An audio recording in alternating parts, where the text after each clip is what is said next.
Wherever you are, whatever you're doing, stay with us as the Suns get set to shine. Here's Perry, to Gar Hurd. Here's the jump shot. Comes to Marley, a long three. He got it! He got it! Into Booker. Here's the three. Suzanne! Oliver, Sir Charles, and he flies in for a wham, bam, slam. Whammo time! He got it! Suzanne! Oh, brother!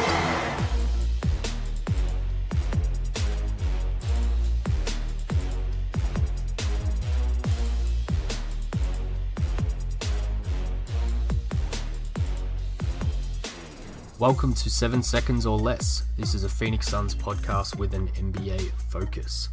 No, Max hasn't developed an Australian accent. There is no new episode this week as we take some time off. So instead, we are bringing back the two-part interview with Jack McCallum, author of 7 Seconds or Less, the story of the 05-06 Phoenix Suns. For any new listeners who haven't heard it, we hope you enjoy. For any of you who have heard it already, perhaps you'll enjoy it again all in one place, on its own, or feel free to get out now while you can. We will be back next week with a fresh episode and hopefully some more positive Suns news to talk about. For now, we hope you enjoy the interview with Jack. We are joined by a special guest today for an extended version of Did You Know? Over 2 episodes, we'll be delving into the Suns' past like we love to do in this segment, but with our very special guest, Jack McCallum. Hello to you, Jack. How are you? Good to be here. For those who may not know, you're of course the author of the great Suns book, 7 Seconds or Less, My Season on the Bench with the Runnin' and Gunnin' Phoenix Suns. That's quite a long name and something you like to do with all your books, Jack. It's something I do not like to do, as a matter of fact. It seems to be the publisher seems really intent on long subtitles. I did a book on the Dream Team, and it had an equally long subtitle. It was not my idea, but you really can't fight a publisher on titles of books. So I had the main title, 7 Seconds or Less, but it was their idea to put in the subtitle. Just seems to be something publishers do. Interesting. So you mentioned the Dream Team book there, and we like our guests to give their own intros on the show. So how about a quick rundown of some other books that you've written over time and in more recent times since the 7 Seconds or Less book, Jack? Well, I wrote that. I wrote 7 Seconds or Less in the waning 2005, 2006, in the waning years of my career at Sports Illustrated. I just got tired of travel, wanted to get out, had other books to write, still retain a really good relationship with Sports Illustrated. I'm on the masthead, but since I left, I had time to do a book on the Dream Team, which has been very successful, called The Dream Team. I did a book with Jim Boeheim, the Syracuse coach. I did a book last year, the paperback's ready to come out, called Golden Days, which is about Jerry West's old Laker team and the new Golden State Warriors, the kind of connections between them through Jerry West. And I did a book on prostate cancer in the middle of all that. I had prostate cancer and ground out a book on that topic too. So I've managed to stay pretty busy since 7 Seconds or Less. You have, and we love to pose the did you know question in this segment, Jack. So I'll jump right in. Did you know that on November 14 of this year, it will be the 12th birthday of your 7 Seconds or Less book? And quite ironically, we'll be playing the San Antonio Spurs on that night. So we didn't actually face the Spurs in your book of the 05-06 season, but how about a quick recap of what the book does cover before we jump into some specific things, Jack? Well, I had this idea. It started in the preseason. It started just as a story for Sports Illustrated. I thought it would be interesting to spend some time as a, quote, assistant coach with a basketball team. But I didn't know who would let me do it. I mean, there were some teams you eliminated automatically, like the Spurs, because Pop would never let I like Pop and he likes me, but he wouldn't let me within 10 feet of his locker room all the time. I mean, I thought of the Suns. They were an interesting team. I knew D'Antoni a little bit. I knew Steve. I knew Sean Marion. I knew the public relations director very well, Julie Fye, who's one of the great people in the history of public relations. And I thought they might go for it. And they said yes. And I wrote the story for Sports Illustrated. And I was not smart enough to think of it myself, but an editor called me and said, look, this story was so interesting and people liked it so much. Why don't you expand it into a book? And I called up Mike D'Antoni and said, look, what I did in the preseason, I want to follow you all season long. And he basically right then and there said yes. It was kind of that easy. Most things in my business are harder than they seem to set up. This one was very definitely easier. So jumping into the book now, we're going to run through in the order it was written. I'm going to blend two ideas here, one from our podcast and one from the great Zach Lowe. If you're game, Jack, I'm going to put you on the spot, which we love to do with my co-host Max in this segment, by giving you a few quotes from the book and test your memory on who said them. Does that sound good to you? No, it sounds probably bad, but go ahead and let's do it. I may not remember. I've made them pretty easy for you, but we'll fill in the blanks if you can't remember any. So the first cab off the rank, and I'll give you a clue to start. It comes in the bits before chapter 1 of the book, and it says, Jack, I hope you're paying for that. Do you remember who said that one? I think that's Steve Nash. That is Steve Nash. It comes in the backstory section before chapter 1, as I said, where you note how tough it was to become one of the team, but also note that Nash was one of the ones you gelled with quite quickly. So how hard was it to begin with, and was Nash's acceptance crucial to the following rest of the year, Jack? Well, of course. I mean, the first thing were the coaches. I mean, that's who I was going to be spending the most time with. The players, it was going to take a while. The only ones I really knew at all were Steve Nash, and I knew Sean Marion. Thinking quickly, I didn't know anybody else really, and the tone is kind of set by the coaches and the leader of the team. And that was very much Steve, to a certain extent, Sean.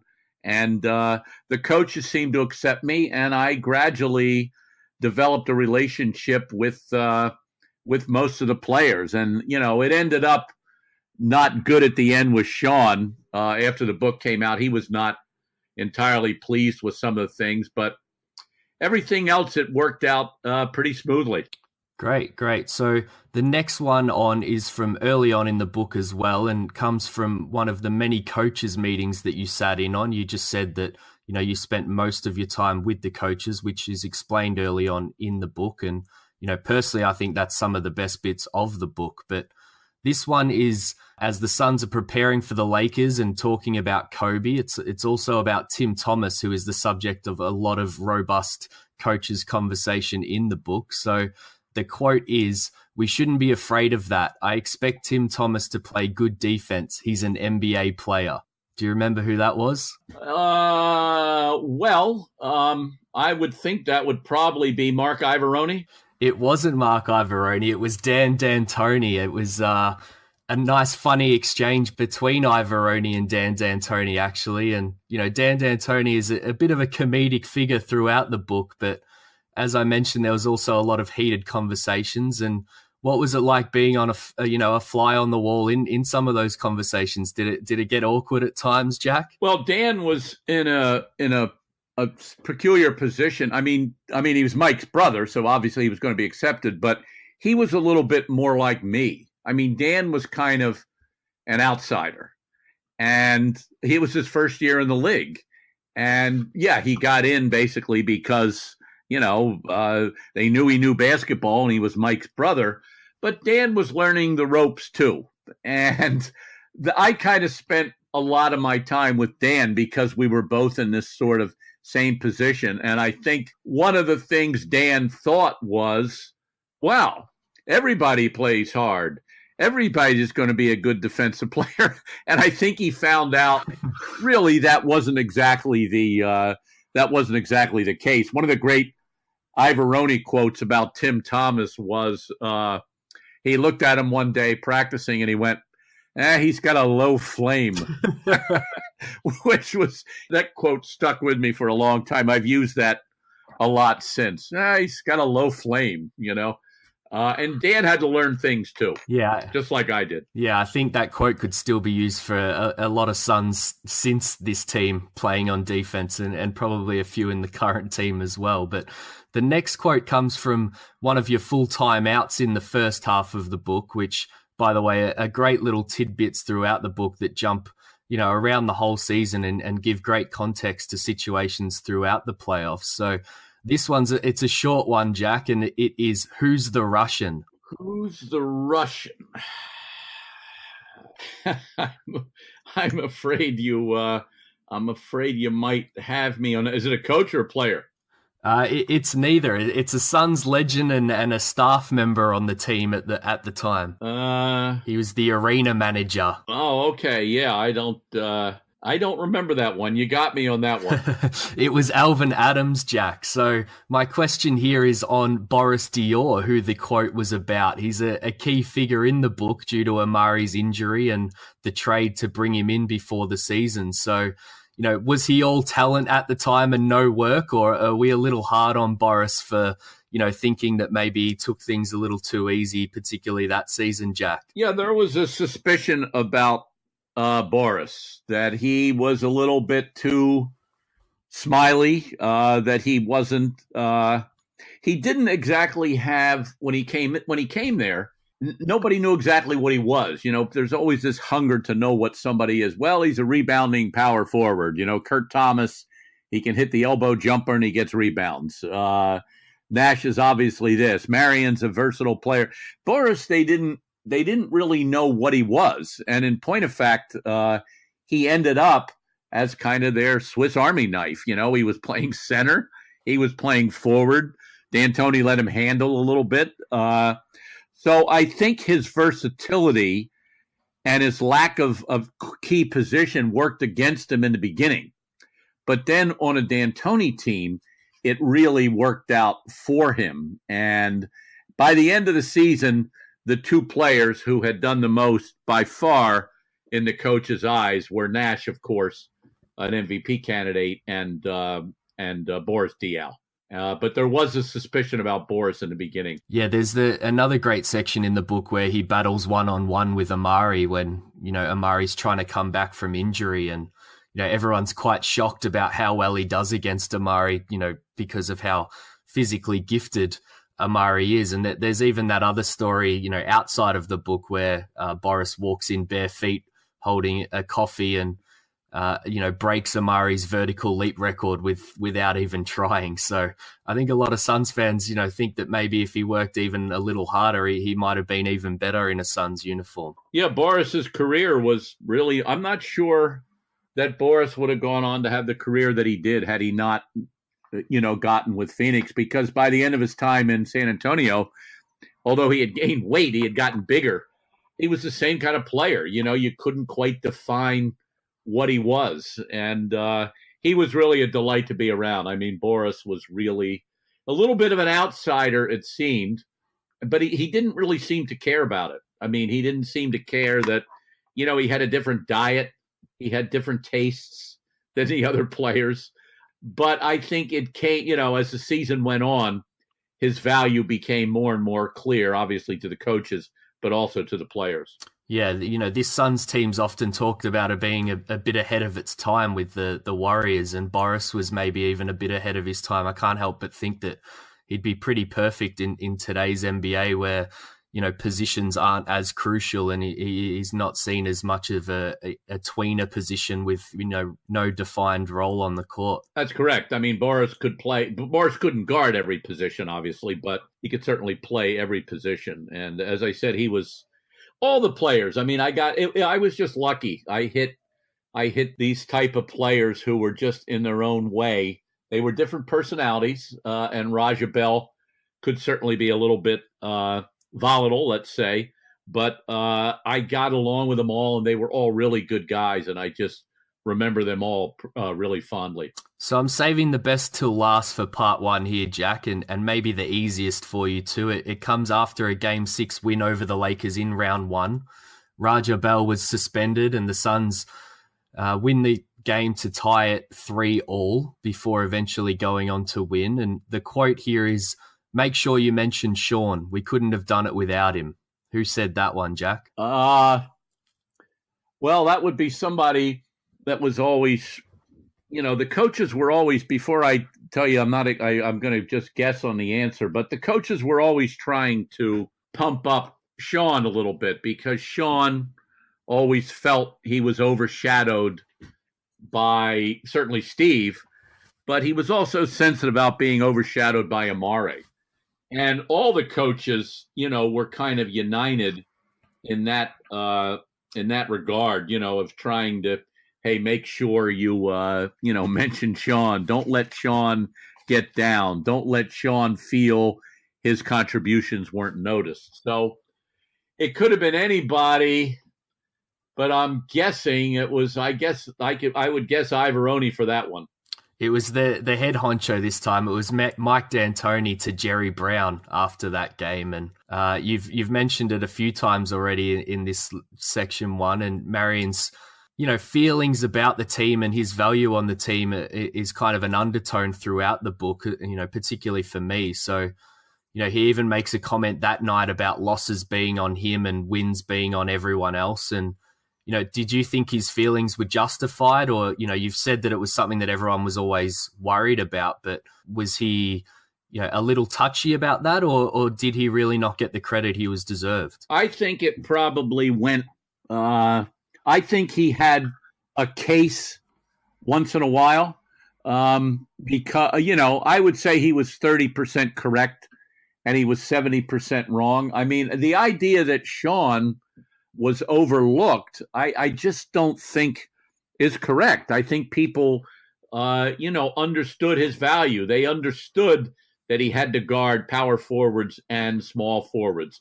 They understood that he, was a guy that could get out on the break and also make 3-pointers, but it never quite seemed enough for him. And the one place I think he was justified was that Amari Stoudemire's incredible potential, what he could do when he was motivated and when he was not injured. That was always a lively topic of conversation, and I think that's probably what got Sean the most upset, the mentions about Amari. Deep inside of Sean, he knew that he wasn't as valuable as Steve. I think he believed that, but he really did think that Amari got way too much credit and attention, and not always contributing 100% to the extent that he did. Yeah, it's going to be interesting with the Suns' Ring of Honor. You would hope that Nash, Amari, and Marion are all together one day, but Marion obviously got his title, unlike the others, with the Mavs, and it'll be interesting again whether he makes the Hall of Fame and whether he sees himself as a Phoenix Sun in the Hall of Fame or maybe as a Mav because of that title. But definitely some more conversations to be had between those three to, look back in retrospect, Jack. Well, it is interesting that I was always glad, Sean confronted me after the book came out. And I remember it was the first game of the next season. I was in Seattle doing something and the Suns were there. I don't think I was doing a Suns story. I can't remember. But Sean was really upset, really thought that I demeaned him in the book, really thought too many people said things about him. And it was probably the only negative thing that came out of the book. And so kind of quietly, I was happy that Sean got his ring. He was the only, he was the only one, to get a ring. I found that pretty interesting. And I was happy when he got one. It kind of, justified him certainly in his own mind a little bit. So, Jack, that brings us to the end of part one of our Did You Know special with you. But before we end, I wanted to do a special 7 seconds or less segment to finish, which is where we ask 3 questions of the other person and you have 7 seconds or less to answer the question. But we never keep to that rule, so don't worry if you go over slightly. So are you game for some questions to end here? All right, maybe it's 24 seconds or less. So who was the easiest interview and who was the hardest interview while making the book, Jack? The hardest interview was Steve, because to get stuff out of him was very difficult. The easiest interview was Eddie House. You could stick your microphone in front of him and Eddie would talk. Interesting. What's one bit from the season that you wish was in the book? Either that you just, missed the cut in the edit or that you maybe didn't get access to at the time? Believe it or not, I wish I could have got a little bit better into Steve. And it remains that way. I still remain friends with Steve. I see him once in a while on various things, but I still don't feel the essential Nash has been unlocked, and certainly I was not able to do it. And that's curious because he's the one person I remain close to beside D'Antoni, but I didn't feel I unlocked him very well. Interesting. So the last one for now, Jack, did you secretly hope the Suns could go all the way for the purposes of the book? There was no secret about it. I sat there every game silently rooting for the Suns because it's not personal. I got to know them, so I would be happy for them. Totally selfish, totally professional reasons. I wanted them to win badly because you want to write in this game. You either got to write about a team that's really, really good or really, really bad, and that's the most interesting teams. So I really wanted them to win. No question about it. Thanks, Jack. It's been really fun to look at the first half of the book. And listeners, if you haven't read 7 Seconds or Less before, then you have a week to find out before we jump back into the second half. I can speak from experience. It will take you longer for the delivery than to finish the book. It's such a great, fast read for Suns fans. But for now, we will continue with the rest of the episode, but we'll be back again next week with part 2 with Jack. Back with Jack for part 2 of our chat about his book and the great 05-06 season for the Phoenix Suns. Part 1 was a lot of fun, so are you ready to jump back into part 2? Yes, sir. Ready to go. We pick it up roughly halfway through the book and at the beginning of this second playoff series versus the Clippers. Jack, the Suns have just scraped by the Lakers 4-3 as we ended in part 1. So we'll jump back into the same format here, and that probably gives you a little bit of a clue about where my first quote actually comes from. So, it is prior to the series with the Clippers, and you're going through a section explaining the dynamics of the locker room. So starting off with a slightly different one here. Who said this? The coaches can never be sure what they're going to get out of him from one game to the next, partly because they consider him a poor preparation guy. Who said it or who are they talking about? It's not a quote. It's me talking about Correct. it. You said that one, Jack. You caught my trick question there and, and maybe alluding to it there. Do you know who they're talking about or who you're talking about? Well, my best guess would be they were talking about, Amari wasn't, I'm trying to think, it could be Amari or Sean, but I'm going to say Amari. It's one of the lesser role players on the team, if you want to have another crack. Well, then it would be Sean, I guess. No, it was James Jones. Oh, James Jones. I forgot he was that important at all, but I do remember that now. I remember, yeah. Phil Weber used to work with James a lot, and he would get frustrated. James had a little bit of a low flame also, but he ended up having a pretty extended career because, there was always a threat that he could bomb some threes down on you, and he had some size, and once in a while he could guard some people. But James was a young player then, and I do remember that Nash used to talk to him about it. James once in a while would be eating fries and chicken like 45 minutes before the game, and Nash would just shake his head and just say, "Man, you can't. When you get to be my age in the league, you can't be eating like that." Yeah, there's a quote a little further on where Nash is yelling out the time on the clickety, as you like to say, and Jones is still putting on his sneakers, but I threw him in because he's, now a member of the Suns front office. And I think a few people might be surprised by the lack of preparation, particularly because of what he went on to do in his career. And, the fact he's kind of been brought in to relate more to players and have that more professional side. So, throwing back to the book, what was the locker room like on game day, Jack? Who were the loud ones? Who were the quiet ones? And, who were the steadying influences around the locker room? Well, it wasn't a really loud team. I think the one of the players that they wished was was more healthy and ready to go was Kurt Thomas. They really looked upon him as a solid guy, a veteran leader, people that everybody respected. But, one thing that's a reality about pro sports and might be amateur sports too, is that if you're injured, you can make a lot of comments about, he's still in the locker room and pepping everybody up and all. It doesn't work. You got to be out there. You got to be out there playing. And I think losing Kurt for a lot of the season, not having him available, I think that hurt some of their veteran leadership. Obviously, Steve, Nash was a steadying influence. The Amari injury, and Amari being in and out, he's not around the team. Is he working with the trainer? Is he doing what he should? That was a very, very, very divisive influence throughout the whole year. And I'm not sure they couldn't have, won the championship had that team that went into the practice on the first day. Had they stayed together, Nash and Amari would have perfected that, the lob, pick and roll.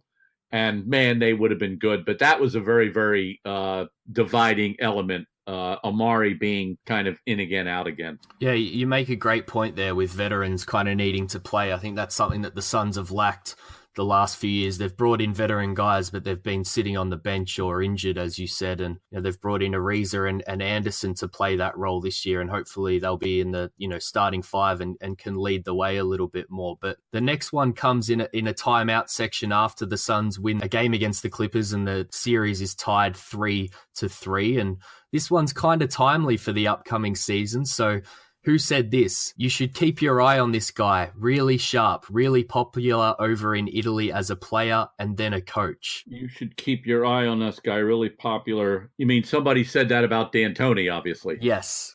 It's going to be somebody outside the... I'll give you a clue here, Jack. It was a female. It was a female. Wow. Well, I'm trying to think how many of them I quote in the book beside Laurel D'Antoni. I mean, maybe Mike's wife said it about him, but... Oh, no. You're on the right track there. Think of the Italian link and the wife link. Oh, it could have been, I don't know, was it Brian Colangelo's wife? It was Barbara Bottini. Barbara Bottini, yes, who emerged in Philadelphia when...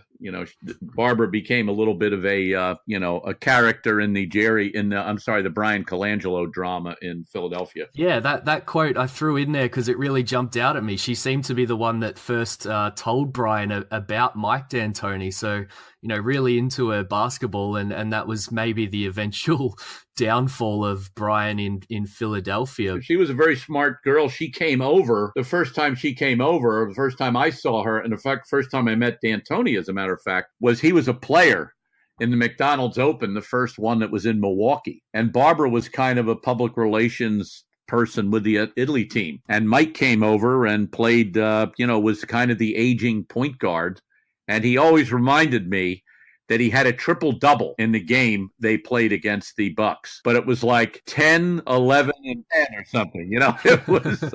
I looked it up eventually, but he had a triple-double in it. So he was a really, really good European basketball player, D'Antoni. So Colangelo actually leaves halfway through the book in this season for Toronto. So, was the sense around the team that Sava was, trying to finally, rid the Colangelo influence around the Suns franchise and claim his franchise outright, so to speak? I think that's fair to say. Jerry, this is 12 years later. And Jerry is an enormous figure in the league. Still, he looms over the Hall of Fame. He looms over the national team, the U.S. Olympic team, the selection committee. And Jerry's shadow in Phoenix was a very, very big one. And, Sarver, I think, felt a little bit like, hey, man, I was the one paid the money for this team, And I think that had a little bit to do with it. But I think Brian, I didn't see that as a sustainable relationship, that Brian continuing to be the general manager at a team that his father once owned and now he doesn't. Brian, he needed to get away. So I think your question's accurate. But at the same time, I think Brian needed to get away from there also. Yeah, he kind of at first wasn't interested in the Toronto approach, and then Sava basically, gave the team permission to talk to Colangelo, and from there it was kind of over. Colangelo didn't even bring the offer back for Sava to match. And, as you said, I think both parties were maybe ready to separate ways. And, all the Colangelos and Sava and everyone was in on that free agency meeting with Steve Nash before Nash came over to Phoenix. And as you said, I think there was some feelings with Sava that he kind of needed to claim his team finally, this team that he'd paid all this money for and should have control over. Yeah, I mean, Phoenix is a small town, quote, a small town. I mean, and the Colangelos loomed over it, and they needed space there. There's no question about it. Sarver didn't do everything correctly, but I never blamed him for Brian leaving or anything like that. I think that was probably the right thing for all parties. We'll jump forward. The last matchup is against the Mavericks, and the Suns win game 1. Nash has 27 points and 16 assists in that game against the team he left in that free agency period, mind you. So that prompts one of the assistant coaches, and I'll probably give it away here, but the quote is, "If they don't think that little motherfucker is the MVP now, they can kiss my black ass." Who said that, Jack? Well, that's obviously Alvin Gentry. I can remember that exactly. I remember that we were walking back in the tunnel, and this was like only a couple seconds after the game was over. And I can just picture that. Alvin was the source of many great quotes in the book, and a large part of the reason that the book worked, in my opinion, was, first of all, D'Antoni saying yes to doing it. But the assistant coaches, the spirit of those guys, Alvin, Mark Ivoroni, Phil Weber, and Dan D'Antoni, that's really the reason it worked. That's the guys that really adopted me and made me feel like part of it, and really because Mike, I was pretty close to, but the head coach of a team is busy. I mean, he's the face of the franchise, and a lot of my time was spent with those guys, and I, to this day, remember that very fondly. Yeah, so Alvin's, obviously a head coach now in the league, and he was twice before a head coach before that season with Phoenix. It sounds like you spent quite a bit of time with him. Did you get the sense during that season and your time with him that, he did eventually want to become his own head coach again? Well, first of all, the answer to your question is absolutely. I mean, he thought he was going to be a head coach, and I think he had been. If I'm not, my history's now a little bit. He had coached so Alvin had coached the Clippers, but like everybody with the Clippers, he got fired. And I thought about this years later. In fact, I talked it over with Alvin. I saw him down in New Orleans. If you would have taken a snapshot then of, well, who's going to be coaching, you just can't tell. Mike, with his third team since then, D'Antoni, Alvin back in the mix. I mean, being mentioned last year as a Coach of the Year candidate. Ivoroni had a shot in Memphis, but once again, he was kind of hired to be fired. That wasn't a good situation for him. And Dan D'Antoni back coaching at his alma mater. He's back coaching at Marshall, where he and Mike were Hall of Fame players.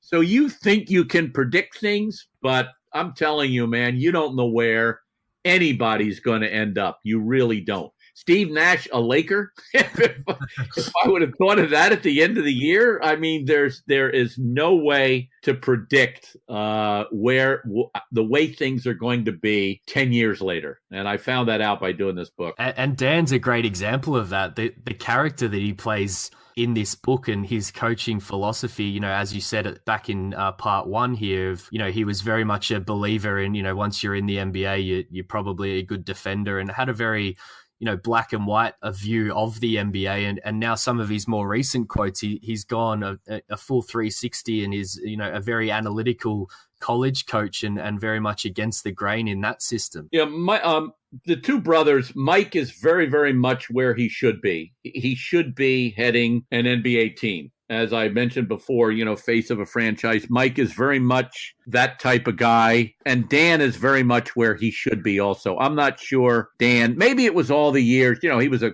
high school coach for 30 years. So maybe by then it was too ingrained. but it always seemed a difficult fit to wedge Dan into the NBA. And I'm just really glad he's happy and he's doing very well in Marshall. Yeah, so my last quote and question for you here, Jack, and it comes after the Suns bow out 4-3 to the Mavs in those conference finals. And it is, I'm really proud of you guys, given the setbacks we had this year.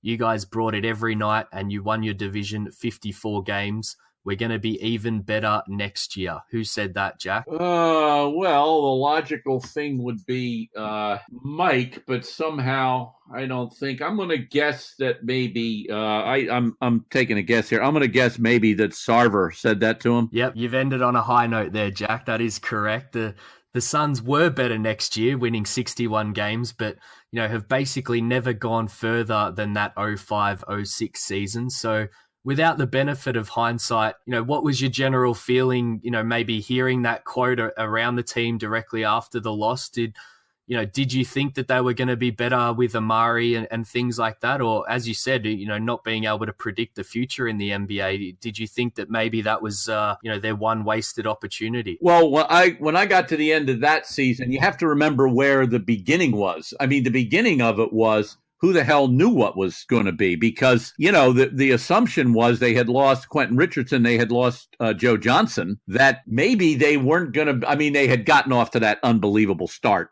the year before. So people knew they arrived. But it wasn't like we're looking at the Suns as, oh my God, these guys are going to win the title.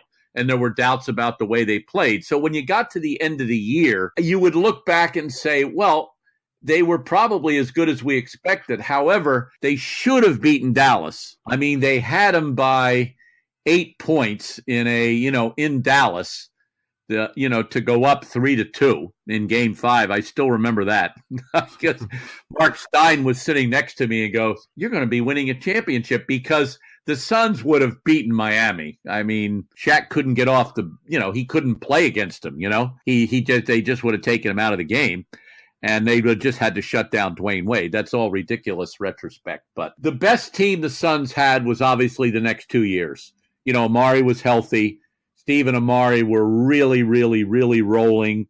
They knew what they were doing. And look, the NBA is full of these almost teams. That is what you get. All those teams that went up against Jordan. The Utah Jazz were an almost team. The Sacramento Kings at the turn of the century, with that great team that they had. There are so many almost teams. And among those teams, the Suns of those 3 or 4 years were certainly among the best. And they were certainly among the most entertaining. Yeah, so as you mentioned, they went on to lose a semi-final and then lost in the first round. And then, ironically, as we were discussing before, Gentry then took over the team and he got them back to the conference finals again after a 54-win season, but they lost 4-2 and they haven't been back to the playoffs since that 09-10 season. That's an 8-season playoff drought. So, who knows what Sava would be thinking now in terms of that run he got early on compared to the last 8 years, Jack. No, they were at, the time that they were really, really, really at their best was when they should have done it, because the West, the Spurs were really, really, really good and stood in kind of diametric opposition to the Suns. They couldn't do anything with Duncan. He defended the hell out of them, as he did with a lot of teams. Offensively, he was really, really good. And Parker and Ginobili, were really good then also. But now, to get back now, and now LeBron's moving to the West. So, to get back, you got the Warriors. You got Lillard and McCallum in Portland. You have LeBron now in the West. You have Westbrook, those guys. It's going to be really, really, really hard. And the Suns are just going to be one of those teams that are going to look back and say, wow, I wish we could have won it all then, because it ain't going to be easy now. Look at the Mavericks. They won a championship and they're really, really struggling to get back to any kind of relevance. So these things have an ebb and flow to them. And I was happy to be around when the Suns were really coming up. And on a personal and professional basis, yeah, I wish they would have won it all. Yeah, and that kind of brings us to the end of the book and the end of our chat, Jack. And the end of the book is really interesting. I love that you kind of end it with a look at the off season and the Suns trying to make some moves around the draft for the upcoming season, and things don't quite go their way. But yeah, it's just a perfect end to the book and leaves the reader kind of wondering what could have been. But like last episode, are you open to another round of 7 seconds or less to finish off here? Sure. So last time we focused on writing this book, but this time I wanted to talk about all the other things you've done. So I'll jump into question 1. Who's the best interview in general throughout your kind of Sports Illustrated career and other things that you've done? And who's the one interview that you wish you got but never did? I never got to the root the way I should. I've interviewed him, but since then we've had kind of a falling out. I just saw him up at the Hall of Fame, and I wasn't able to interview him for the Dream Team book, and that was Isaiah Thomas. We went back and forth a lot with some conflict, and I would have to say the best. Look, in this business you have to get to the best guys, and I was lucky, so I would have to say Jordan. Not so much for what he said, but his availability and my ability to get to him when he was the most popular athlete on the planet. So for question 2 here, for any Suns fans listening that have read 7 seconds or less, but only read that book, which other book of yours are you most proud of with the end product that they should maybe pick up and read? Well, I'm not just saying this because I'm on this broadcast, but by far the Suns book, if I were judging my own work, I really thought was the best book. I'll never have a chance to do an inside book like that.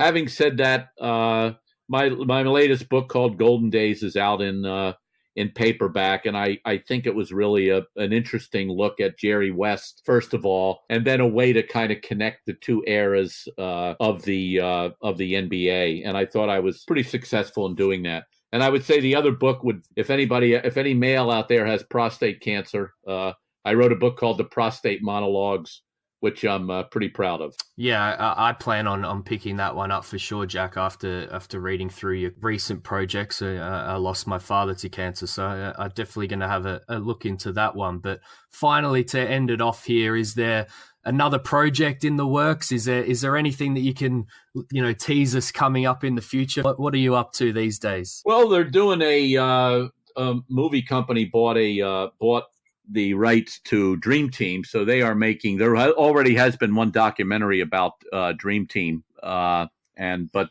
these guys are kind of taking a new approach, different approach, kind of a cultural approach to the phenomenon of it. That's going to be on BET next year sometime, so I'm kind of working with them.